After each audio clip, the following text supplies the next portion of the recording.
Vítejte u podcastu The Horror House, podcastu, který se zaměřuje na recenzování hororových filmů od roku 1920 až po současnost. Před začátkem epizody vás chtěla upozornit na možný výskyt spoilerů. Dneska jsem si pro vás připravila poměrně nový a taky poměrně známý a populární horor V zajetí démonů neboli Conjuring z roku 2013. Režisérem tohoto filmu je James Wan, kterého můžeme taky znát jako režiséra Saw, Hry o přežití, Zlolesného ticha, Insidious a Mroké Aquamena. Snímek V zajetí démonů se stal po svém uvedení do kin nesmírně populárním. Hned během prvního týdne v amerických kinech vydělal více než 41 milionů dolarů, přičemž rozpočet samotného filmu byl 20 milionů dolarů. Celkově po celém světě dodnes vydělal film přes 318 milionů dolarů. Film byl tak nesmírně populární, že dal vzniknout samotnému Conjuring univerzu, do kterého patří filmy jako Annabelle, V zajetí démonů 2, Sestra, Annabelle 2, Zrození zla a tak dále. Některé z těch filmů mají dobrou kvalitu, některé jsou průměrné a některé jsou dost podprůměrné. Je důležité říct, že James Wan je režisérem pouze V zajetí démonů a V zajetí démonů 2. Každopádně teďka už se vrhneme k samotnému V zajetí démonů. Nejprve si vyjmenujeme hlavní postavy. Máme tu Eda a Loen Warrenovi, kteří se zabývají vyšetřováním paranormálních aktivit. Dále tu máme rodinu Perronových, kterou tvoří matka Caroline, otec Rogers a 5 jejich dcer Andrea, Nancy, Christine, Cindy a April. Potom tu máme páťáka Warrenových Dura a policistu Beda. Přejdeme teď k ději. Film začíná úvodní scénou, která po zbytek filmu není nějak moc podstatná, ale přibližuje nám práci manželů Warrenových. Následují titulky, po kterých se přesouváme do roku 1971 do Harrisville na Rhode Islandu. Zde se seznamujeme s rodinou Perronových, která se právě přestěhovala do nového domu. Všechno vypadá idylicky, kromě toho, že jejich psovi se nechce domů a April nachází podivnou hrací skřínku. Toho večera navíc dívky objeví při hře zazděný sklep, ve kterém je spousta starého nábytku. Následuje noc, při které se skoro nic neděje, kromě toho, že všechny hodiny se zastaví ve 3:07. Matce se na zoroze objeví záhadné modřiny a rodinný pejsek umře. Druhou noc se u Perronových prakticky nic nestane, kromě toho, že je Cindy náměsíčná. To je ale důležitý detail, protože Cindy při své náměsíčnosti dojde do pokoje Andreji, nejstarší dcery, a zastaví se u její skříně. To bude později velmi důležité. Teď pokračujeme dále. April se brzy nachází imaginárního kamaráda Royho, který je spojen s onou záhadnou skřínkou, kterou April objevila první den, kdy se domů nastěhovali. V jeden den si Caroline, matka, z April zahraje hru Tleskni. Tato hra spočívá v tom, že jeden má zavázaný oči a ostatní se schovají a tleskají mu, aby mu napověděli, kde jsou ukrytý. Tleskání Caroline dovede až ke skříni v pokoji Andreji, té, u které se zastavila náměsíčná Cindy. Skříň se otevře a ozve se z ní tlesknutí. Caroline se blíží ke skříni a začne rozhodovat oblečení. Je slyšet podivné dýchání, načež si Caroline strhává šátek a rozlíží se kolem. V tu chvíli se ale za ní objeví April a říká, že byla schovaná úplně nikde jinde.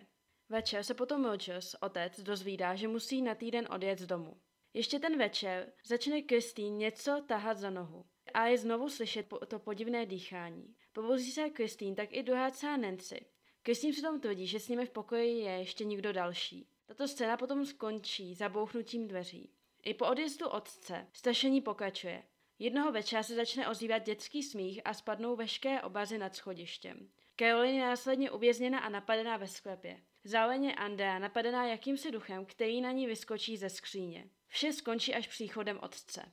Po této události Caroline vyhledá manžele Warrenovi a žádá je, aby její rodině pomohli. Edovi se ale nejdřív nechce, nakonec ale po naléhání svolí. Warrenovi si následně přijedou pohlédnout dům. Oba dva už od začátku cítí negativní energii a Loen, která o sobě tvrdí, že je jasnovidka a médium, tam dokonce uvidí i duchy. Oba dva potom rodině doporučí vymítání. Kvůli tomu je třeba kontaktovat církev, navíc to ještě nějakou dobu trvá. Warrenovi následně při pátání po informacích zjistí, že na místě Perronovy z domu stála původně farma, kterou v roce 1863 postavil jistý Sherman. Tento muž měl později údajně přistihnout svoji ženu Batšíbu, jak obětovává jejich malé dítě Satanovi. Batšíba pak měla vylézt na strom na zahradě a tam se oběsit. Ještě předtím ale pokryla každého, kdo by si chtěl vzít kus její půdy. Batšíba měla zemřít přesně ve 3:07. Lorraine zároveň objeví i několik záhadných úmrtí, které se na pozemku staly.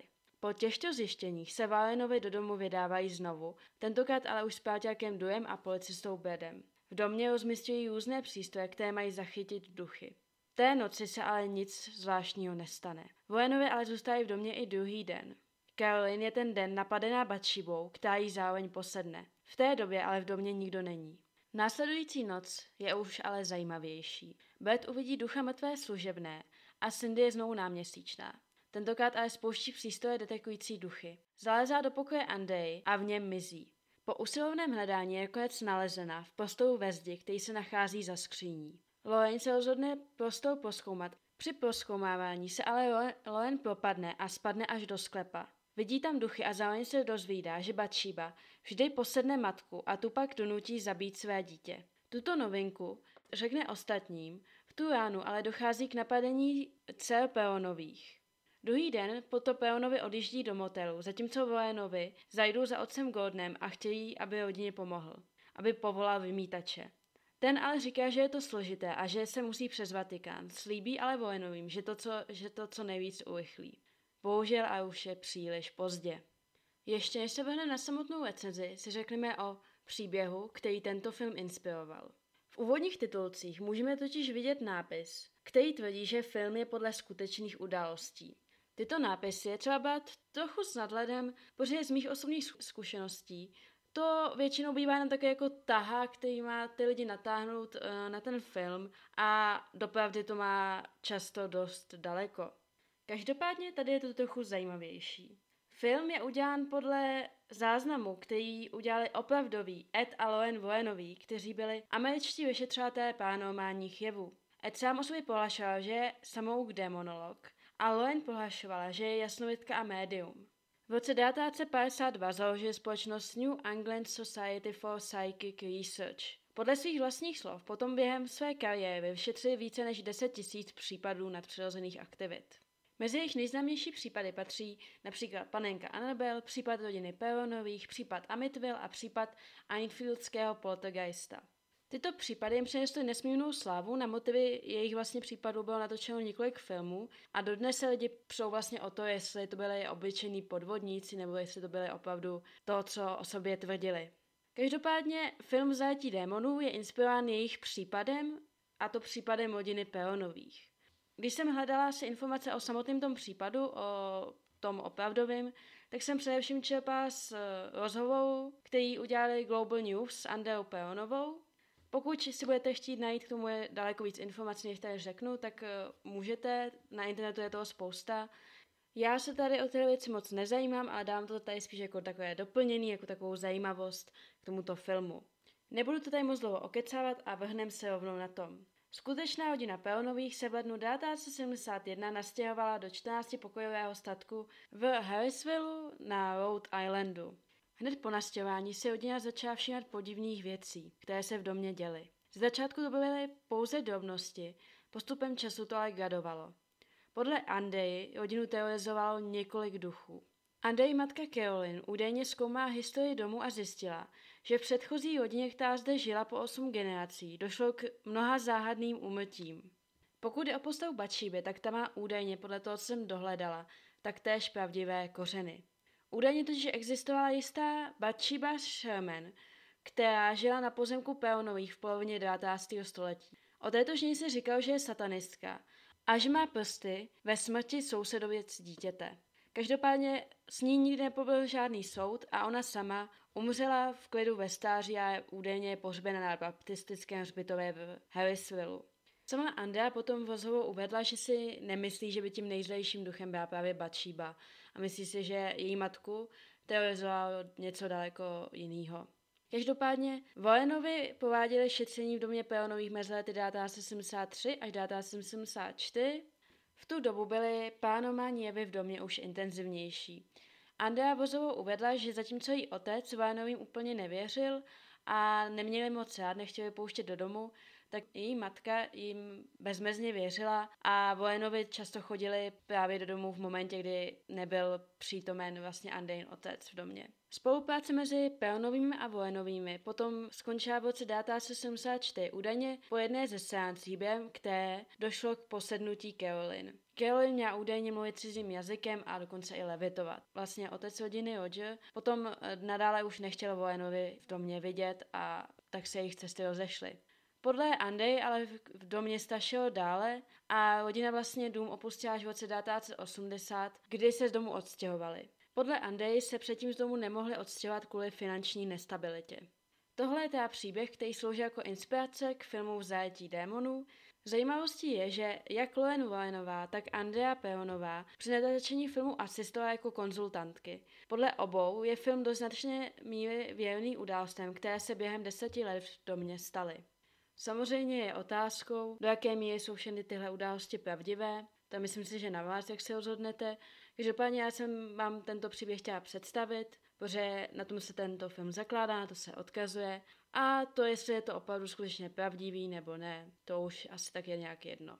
Teď už se vrhneme na to nejdůležitější, a to na hodnocení. A jako vždycky začneme nejdříve klady. Jako největší pozitivum tu vnímám příběh jako samotný, který je v celku jednoduchý, na druhou stranu je smysluplný, je tam minimum logických děl ve scénáři. Jako ten příběh je po žánru duchařských horů poměrně typický, ale je tam spoustu jako inovativních a dost zajímavých věcí a dost jako originálních prvků, takže to vnímám jako dobře. Potom hodně tam dělá atmosféra, která je velmi dobře udělaná, je strašidelná, přičemž ale to strašení vlastně není jenom o zvukových, ale i o vizuálních efektech a všechno se tam jako snoubí spolu hezky. Přičemž vlastně i to tempo toho filmu je velmi dobře zvládnutelné, na to, že vlastně film má 2 hodiny, tak já jsem to ani nepostřela. Já jsem tento film viděla už 3krát a vždycky mě vlastně bavil a vždycky jsem dokázala u něj udržet tu pozornost, protože vlastně to strašení nastupuje už od začátku, ale zároveň to vlastně eskaluje. Začíná to malýma drobnostma a postupně to eskaluje. To vnímám jako opravdu velký pozitivum, protože dost často se vlastně u duchařských horů setkám s tím, že nejdřív se tam skoro vlastně nic neděje, po celou dobu filmu je tam jenom lehký strašení a až potom na konci je obří scéna, která ale ve finále vyšumí do prázdna. Takže tady jsem opravdu ráda, jak to vlastně je to strašení rozděleno po těch jednotlivých scénách a jak to opravdu postupně graduje. Podle mě má na tomhle obrovskou zásluhu právě James Wan, který dle mého názoru je právě vynikající v tom, že přesně ví, jak vlastně dávkovat tu hrůzu a jak vlastně ten horor udělat, protože já jsem s ním už viděla Insidious a tam mi přišlo úplně vlastně to samé ohledně toho tempa, že opravdu ten James Wan ví, jak to vlastně dávkovat a kdy začít a kolik té hrůzy pouštět. Opravdu v tomhle mi přijde jako ta práce Jamesa Vana opravdu vynikající. Myslím si, že James Wan přesně ví, jak ty hory točit, tak aby to bylo zajímavý, aby se u toho ten divák nenudil. A opravdu u těch duchařských horů mi to přijde zvlášť důležité. Jak říkám, mě úplně jako ty duchařský hory nebaví. Mě to vždycky jako zaujme ty příběhy, ale pak to přesně dojede na to, že tam je špatně dávkovaná ta hrůza a ten děs. Myslím, že opravdu James Wan je v tomhle dobrý a ví přesně, jak tyhle věci režírovat. To jde potom podle mě dost i vidět na různých těch dalších filmech ze série Conjuring, kde už ta James Wan není a já ho tam upřímně docela postrádám, protože některé ty filmy teda jsou příšerný, katastrofální, i když právě on to začne dobře, tak pak ty jednotlivý to skončí opravdu děsivě. O tom si můžeme povídat někdy jindy, třeba pokud byste měli zájem, tak můžu udělat celou Conjuring sérii, což mě teda možná bude stát duševní zdraví, ale nevadí, to už mám tak nakřáplý. Každopádně teď pokračujeme s V zajetím démonů. Jako další plus, tam vlastně vnímám samotnou tu story té Batšíby. To je tam vlastně dobrý nápad s tím, že Batšíba neprokleje pouze ten dům, ale rovnou celý ten pozemek, který se dále potom po její smrti rozděluje na různý parcely.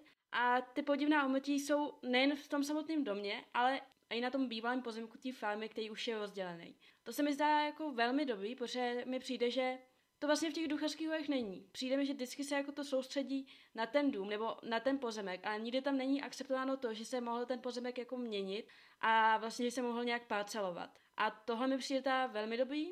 Osobně mě to tam jako zaujalo a přišlo mi to právě to docela jako inovativní, že to nebylo zaměřené jenom na ten dům, ale na celý ten pozemek, protože přece jenom ten dům, jako dům bez pozemku, hlavně farma ti je ve finále k prdu, protože tam u farmy potřebuje hlavně ten pozemek, takže tady opravdu to vnímám jako velký plus. Přijde mi dobré i na maskování Batšíby, kterou teda mimochodem hrál Joseph Bishara, který zároveň k tomuto filmu skládal i hudbu, která je teda taky vynikající, nebo teda dle mého názoru jako dobře dokresluje celou tu atmosféru. Každopádně samotná Batšíba vypadá velmi nepřirozeně, ani jako žena, ani jako muž. A mě osobně teda ten její vzhled připadá velmi jako děsivý a myslím, že kdybych ji jako někde viděla v noci, tak uteču s pláčem a vůbec se nemůžu s sebou ohlížet. Pak jinak herecký výkony, ty bych tu taky chtěla zmínit, ty mi přijdou velmi dobrý, přijde mi velmi vlastně dobrý výběr těch herců.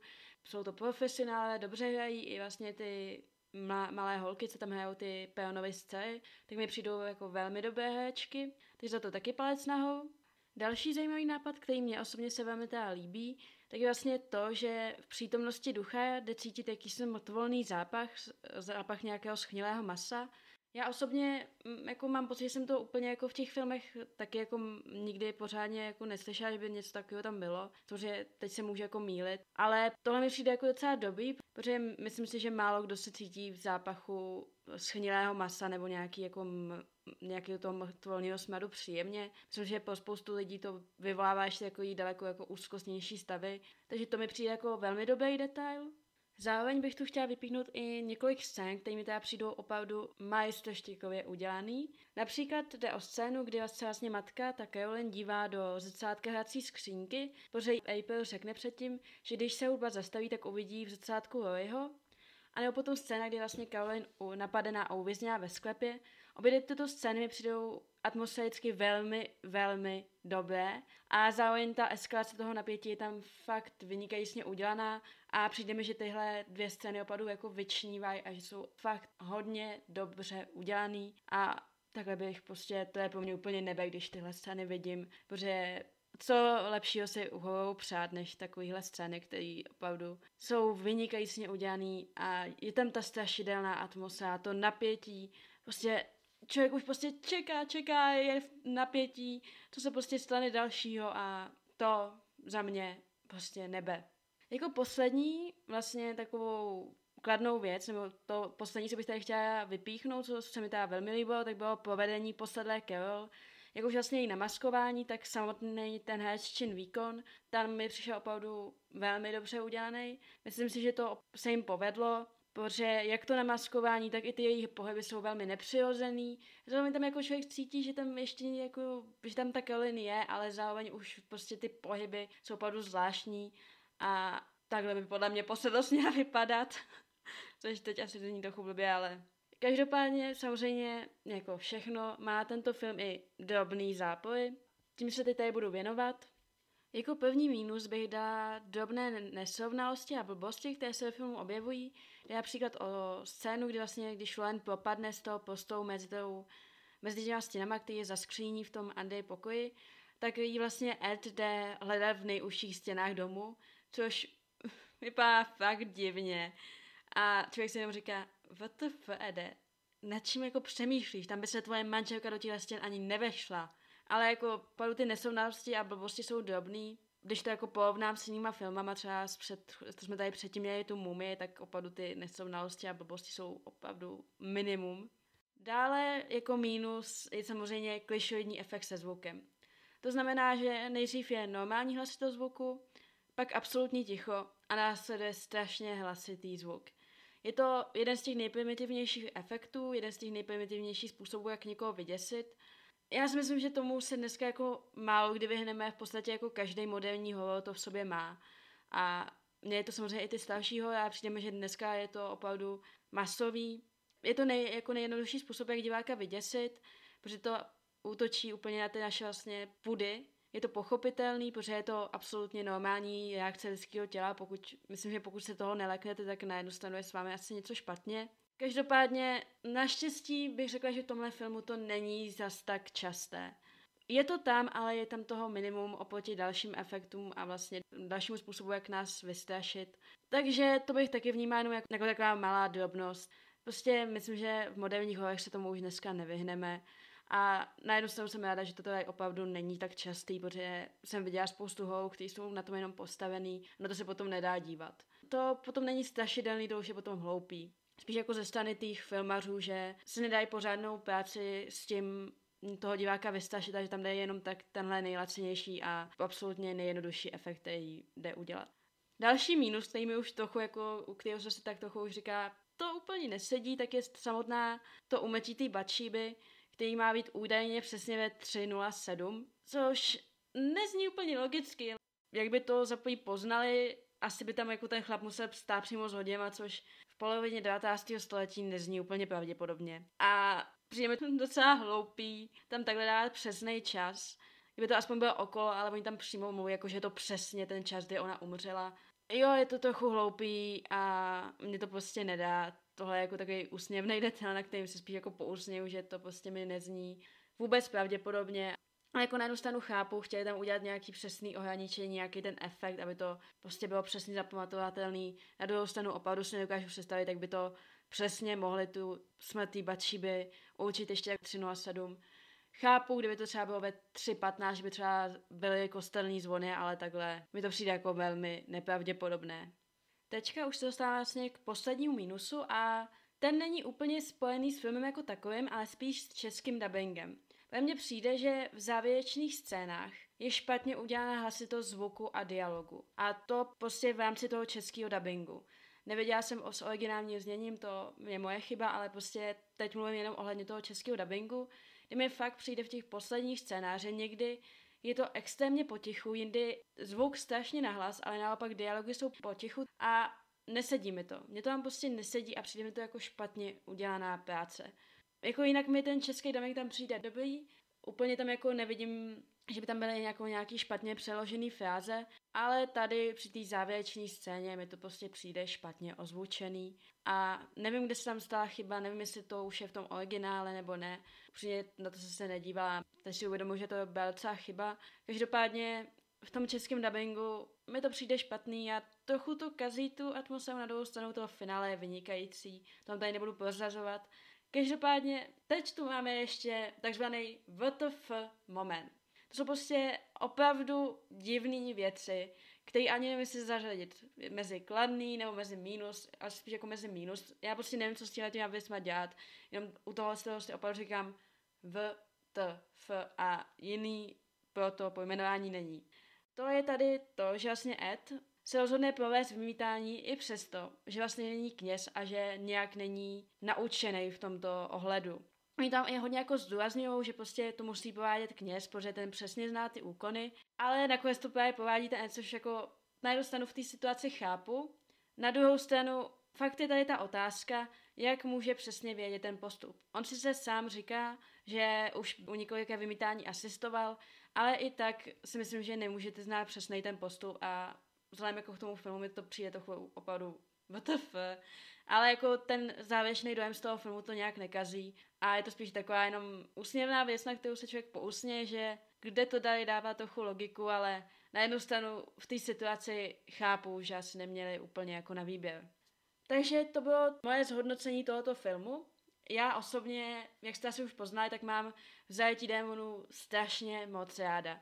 Vnímám to jako opravdu dobře udělaný, kvalitní, duchařský horor. Myslím si, že patří k mým nejoblíbenějším hororům vůbec a pokud byste se mě zeptali na horory po roce 2000, tak bych vám rozhodně tenhle dala na úplně první místo. Možná jak říkám, James Wan tady odvedl vynikající práci a celkově všichni, ten horor je strašně dobře udělaný, dobrá atmosféra, dobře udělané to napětí, hezky to graduje, hezky skaluje vlastně do toho konce a ten závěr se mi taky moc líbí, až na ten český dubbing. Každopádně já mám tenhle horor opravdu ráda, dala bych ho něco mezi 8,5 až 9 body z 10. Moc vám ho doporučuju, myslím si, že to je horor, který zvládne i spousta lidí, kteří úplně na horory nejsou. A pokud se chcete právě takhle jako podívat na horor, i když je úplně nemusíte, tak tohle vám vřele doporučuju. Nejsou tam extrémní nechutnosti, ten příběh má svou logiku, je dobře udělaný, je to zajímavý a ty herci jsou opravdu vynikající a režie je vynikajícně zvládnutá, takže já vám to jenom doporučuju. Pro mě je to srdcová záležitost, já jsem to viděla už po třetí a i po třetí mě to bavilo, i přesto vlastně, že to má 2 hodiny, což je určitě jako náročný udělat takhle dlouhý film a udělat to tak, aby se u toho člověk nenudil, aby ho to celou dobu zabavilo. Hlavně tak, jak říkám, u těch duchařských hororů, kde já mám často fakt problém s tím, že když se tam nic neděje a celá ta akce je hozená do poslední půl hodiny, což podle mě není dobrý způsob, jak se tyhle horory mají točit. Chápu, že je to jako složitý, ale jak ukazuje James Wan, jde to udělat i dobře. Tohle bude pro dnešní epizodu všechno a hororům zdar!